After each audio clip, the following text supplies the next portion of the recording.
Hi, I'm Brian Diefenbacher. I'm a second-year student. Mr. Buffett, it's great to see you again. I was on the trip to Omaha last month. Thank you for hosting us.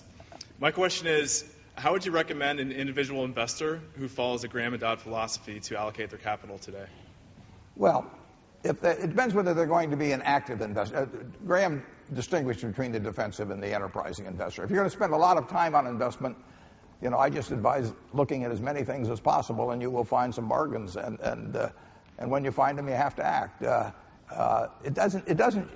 hasn't changed at all since I was here in 1950-51, and it won't change the rest of my life. So you start turning pages. When I got out of school, I turned every page in Moody's, 10,000 some pages twice, looking for companies. And you have to find them yourself. The world isn't going to tell you about great deals. You have to find them yourself, and that takes a fair amount of time. So if you're not going to do that, if you're just going to be a passive investor, then I just advise an index fund bought consistently over a long period of time. The one thing I will tell you is that the worst investment you can have is cash. Everybody's talking about cash being king and all that sort of thing, but most of you don't look like you're overburdened with cash anyway. So, but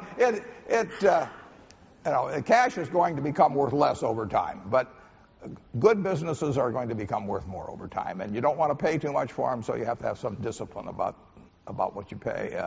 But the thing to do is find a good business and stick with it. Does that mean you think that we are through the roughest times?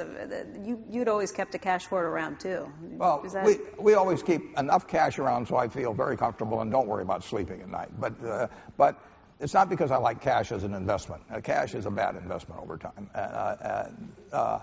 But you always want to have enough so that nobody else can determine your future, essentially. The financial panic is behind us. The economic spillout, which came to some extent from that financial panic, it's still with us. It will end. I don't know whether it'll end tomorrow or next week or next month or maybe a year, but it won't go on forever. And to sit around and try and pick the bottom, people were trying to do that last March, and the bottom hadn't come in unemployment, the bottom hadn't come in business, but the bottom had come in stocks. So don't pass up something that's attractive today because you hope you're going to find something way more attractive tomorrow.